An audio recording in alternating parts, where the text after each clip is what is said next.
सोचिए, इंजीनियरिंग का एक ऐसा कमाल जो अपने अंदर न जाने कितने ही गहरे राज छिपाए बैठा है। जी हाँ, आज हम बात करने वाले हैं कोणार्क सूर्य मंदिर की और खोलने वाले हैं इसके रहस्यों की परतें। तो हमारी कहानी की शुरुआत ही एक बहुत बड़े सवाल से होती है। साल था 1903, जब अंग्रेजों ने एक शानदार मंदिर को हमेशा के लिए सील करके उसे रेत से भर दिया। सवाल ये है कि क्यों? आखिर उस मंदिर के अंदर ऐसा क्या था? ऐसा कौन सा राज था जिसे दुनिया की नजरों से छिपाना इतना जरूरी हो गया? तो देखिए, कोणार्क की कहानी में ना दो बड़ी पहेलियां हैं जिन्हें हम आज सुलझाने की कोशिश करेंगे। पहली तो वो सीलबंद कमरा जिसे लेकर इतने सवाल हैं, और दूसरी है ब्लैक पेगोडा की किंवदंती। एक ऐसी जगह जो कहते हैं समुंदर में जहाजों को अपनी ओर खींचकर तबाह कर देती थी। अब इन रहस्यों की जड़ तक पहुंचना है ना, तो हमें वक्त में पीछे जाना होगा। चलिए चलते हैं 13वीं सदी में, उस दौर में जब एक राजा की दूरदर्शी सोच ने पत्थर में जान डाल दी और इस अजूबे को सच कर दिखाया। तो ये शानदार मंदिर बनवाया था गंग वंश के महान राजा नरसिंहदेव प्रथम ने। बात है 1238 से 1264 ईस्वी के बीच की। मतलब उन्होंने एक ऐसा सपना देखा जिसे कारीगरों ने सालों की मेहनत से पत्थर पर तराश दिया। अब जरा इसकी बनावट के बारे में सोचिए। ये कोई मामूली मंदिर नहीं है, ये तो सूर्यदेव का एक विशालकाय पत्थर का रथ है। इस रथ में लगे हैं 24 पहिए, जो सिर्फ पहिए नहीं बल्कि सूरज की रोशनी से वक्त बताने वाली धूप घड़ियां हैं। और इस पूरे रथ को खींच रहे हैं पत्थर से तराशे गए 7 ताकतवर घोड़े। क्या कमाल की कल्पना है ना? तो ये तो हुई इसकी बनावट की बात। पर अब आते हैं असली मुद्दे पर, इसके पीछे के विज्ञान पर। वो विज्ञान जो आज भी लोगों को हैरान कर देता है। चलिए देखते हैं कि कैसे प्राचीन भारत ने कुछ ऐसा कर दिखाया जो उस जमाने में नामुमकिन सा लगता था। और सबसे बड़ा अजूबा था मंदिर के गर्भगृह में।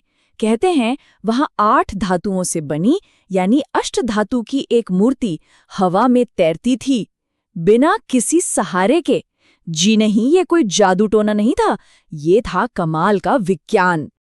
आज की दुनिया में हम इसे मैग्नेटिक लेविटेशन के नाम से जानते हैं।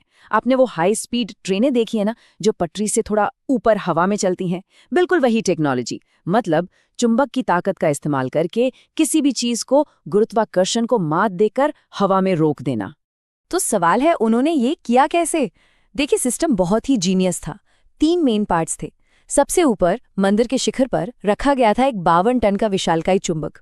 फिर मंदिर की दीवारों और नींव में लोहे की प्लेटें लगाई गई थीं, और इन दोनों के बीच चुंबकीय शक्ति से बैलेंस करके रखी गई थी वो अष्टधातु की मूर्ति। इन तीनों ने मिलकर एक ऐसा जबरदस्त मैग्नेटिक फील्ड बनाया कि मूर्ति हवा में ही तैरने लगी। पर इस साइंस और इंजीनियरिंग के करिश्मे के पीछे एक दिल दहला देने वाली कहानी भी है। हुआ ये कि जब मंदिर का काम लगभग पूरा हो चुका था, तो कारीगर उस आखिरी और सबसे जरूरी पत्थर को, यानी उस 52 टन वाले चुंबक को शिखर पर लगा ही नहीं पा रहे थे। तब राजा ने एक अल्टीमेटम दे दिया। अब सोचिए, 1200 बेहतरीन कारीगरों की जान दांव पर लगी थी। और तब कहानी में एंट्री होती है एक 12 साल के लड़के की, धर्मपद, जो चीफ आर्किटेक्ट का ही बेटा था। उस छोटे से लड़के ने वो पहेली सुलझा दी जिसे बड़े बड़े महारथी नहीं सुलझा पाए, और उस चुंबक को अपनी जगह पर लगा दिया। लेकिन कहानी यही खत्म नहीं हुई। उन 1200 कारीगरों का मान रखने के लिए, ताकि किसी को ये ना लगे कि उनका काम एक बच्चे ने पूरा किया, धर्मपद ने मंदिर के शिखर से कूदकर अपनी जान दे दी। धर्मपद का बलिदान तो खैर अमर हो गया, पर मंदिर की इंजीनियरिंग के और भी कमाल देखिए। जैसे कि वो 24 पहिए, वो सिर्फ डिजाइन के लिए नहीं है। हर एक पहिया एक परफेक्ट सनडायल है, यानी धूप घड़ी। हर पहिए की 8 तीलियां दिन के 8 पहर यानी 24 घंटे बताती हैं। कहते हैं कि पहिए पर पड़ती परछाई से बिल्कुल सटीक समय का पता लगाया जा सकता था। और इतना ही नहीं, वो जो 7 घोड़े रथ को खींच रहे हैं ना, वो सिर्फ हफ्ते के 7 दिन के प्रतीक नहीं है, वो है सूरज की रोशनी में मौजूद 7 रंगों के प्रतीक, विबग्योर। जरा सोचिए इस बात को। सर आइजैक न्यूटन ने यह खोज की 17वीं सदी में, और ये ज्ञान उनसे 400 साल पहले कोणार्क की दीवारों पर तराशा हुआ था। तो सवाल फिर वही उठता है कि इतना अद्भुत, इतना एडवांस्ड मंदिर आखिर खंडहर में कैसे तब्दील हो गया? यहीं से कहानी एक दुखद मोड़ लेती है। एक कहानी आक्रमण की, किंवदंतियों की, और एक ऐसी गलती की जिसने सब कुछ तबाह कर दिया। इसके टूटने के पीछे ना 2 बड़ी वजह बताई जाती हैं। पहली थ्योरी है 1568 के एक आक्रमण की। कहते हैं जनरल काला पहाड़ की सेना ने मंदिर पर हमला किया और उसे बहुत नुकसान पहुंचाया। और दूसरी थ्योरी वो जुड़ी है उन यूरोपियन नाविकों से जिनके लिए मंदिर का चुंबकीय क्षेत्र एक बड़ी मुसीबत बन गया था।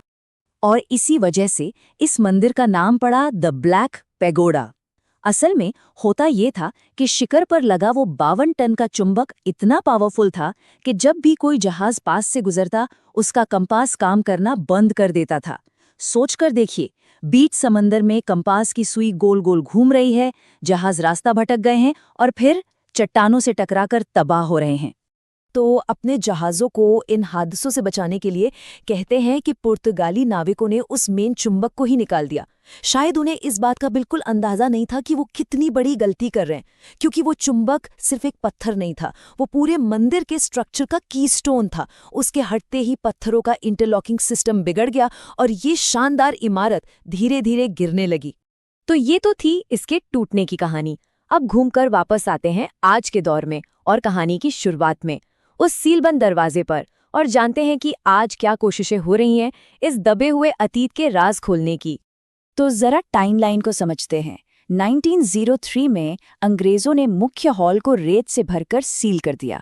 फिर 100 साल से भी ज्यादा की खामोशी के बाद 2022 में आर्कियोलॉजिकल सर्वे ऑफ इंडिया यानी ASI ने एक बड़ा फैसला लिया कि इस रेत को बाहर निकाला जाएगा, और 2025 में ये देखने के लिए कि ढांचा अभी भी कितना मजबूत है, कोर ड्रिलिंग का काम शुरू किया गया। और इसी ड्रिलिंग से एक और हैरान करने वाली बात सामने आई है। पता चला है कि जो रेत कभी छत तक लबालब भरी गई थी, वो इतने सालों में 13.5 मीटर नीचे बैठ गई है। इसका सीधा सा मतलब ये है कि उस बंद कमरे में छत और रेत के बीच अब एक बहुत बड़ा खाली स्पेस बन चुका है, एक नया रहस्यमयी वॉइड। तो अब सबसे बड़ा सवाल यही है, 123 साल से भी ज्यादा की इस गहरी खामोशी के बाद जब ये दरवाजे आखिरकार खुलेंगे, तो उस अंधेरे के अंदर क्या इंतजार कर रहा होगा? क्या वहां प्राचीन विज्ञान के खोए हुए सबूत मिलेंगे, या फिर वक्त की परतों में दबी कोई और ही कहानी सामने आएगी? इसका जवाब तो हमें आने वाले वक्त में ही मिलेगा।